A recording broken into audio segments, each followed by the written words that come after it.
Good morning. Welcome into North Dakota Today. Right now, they are the first to respond to a call for help. We're talking about 911 operators and dispatch center employees. They are with you from start to finish on those phone calls. And joining us this morning, we have Jill, Shannon, and Darren joining us to tell us all about their careers. Good morning. Good morning. I'm so happy to have you. Three separate agencies from our region. Whoever wants to kick things off, tell us your position and who you're affiliated with. My name is Jill Brewer. I'm with Richland County Communications 911. I'm the manager, and I've been there 26 years. Wow. Okay, so Richland County Communications. Yeah, I am Shannon LaHaye. I'm the director for Grand Forks County and 911 Center, and I've also been there 26 years. Wow. Okay. Darren Anderson, Director of State Radio Communications. We dispatch for 25 counties across North Dakota. Okay, so I'm so excited to have you on. You guys are all hiring for your separate agencies. Yes. But this is the time where we really get to tell people the ins and outs of what you truly do for your work. As I mentioned, a lot of us, you have an emergency, you dial 911, someone answers, and that's the end of it for a lot of us, or how we perceive the job to be. Do you want to kick things off and really tell us about what it's like day to day? Day to day, we're there from start to finish. We're there from when you call 911 all the way to the end, where we send the officers, send the ambulance, send the fire department there, and we may not always know the end result of what happened. Okay. Yeah, we really truly are those first to serve with you. We put ourselves on scene with you, and like Jill said, we're there for the responders as well. That's a huge part of our job, that we're their lifeline. Once we help you, we're the call taker, helping you during your emergency and making sure that you're safe, and we leave you better than where you came to us. But then we also make sure that we keep our responders safe as well. Yeah, and part of that too with the responders and trying to take it to the next step of call start to finish. Trying to get closure for the dispatchers on the other end.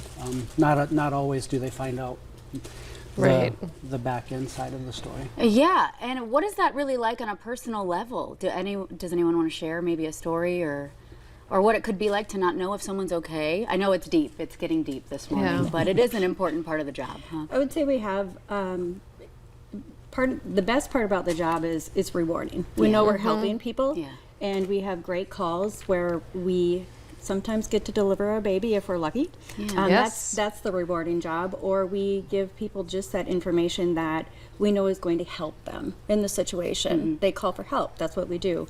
There are those tough situations, but we have our public safety partners, whether it's the police, fire, or EMS, and we know we're in it together.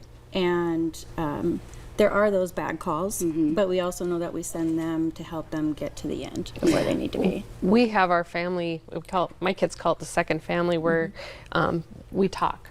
I mean, we sit down and we, between departments, share, and just kind of make ourselves feel a little bit better about that bad outcome or that good outcome. Yeah, so maybe debrief and really kind of lean on each other for the support. There's chaplain services available too. So on the back end of some of those calls, getting them out of the center to decompress and have somebody to talk to, that outlet is critical. Wow. So what type of training have each of you had to undergo to really prepare for a role like this? The training is approximately 6 months.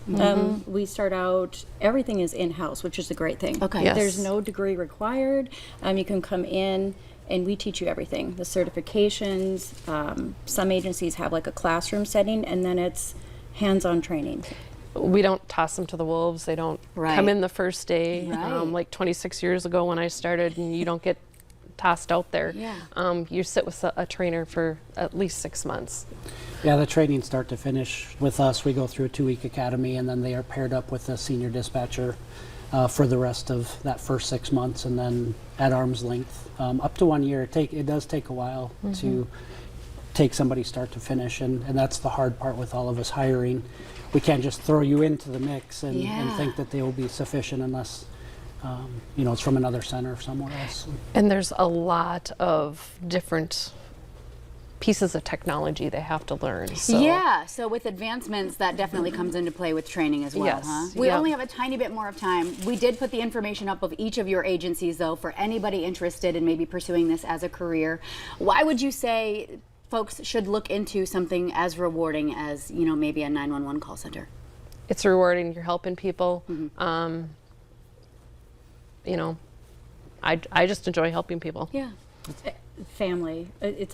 And like she said, you're part of the public safety family. You know, you're out there helping people, and you've always got that support when you need it. It's the North Dakota nice piece of it. I mean, everybody's wanting to help, everybody's willing to help, and this takes that to the next step. It gives people that ability to truly help in dire needs when things go wrong. Yeah, well said. Thank you all three of you so much for coming on, and thank you for what you do, truly.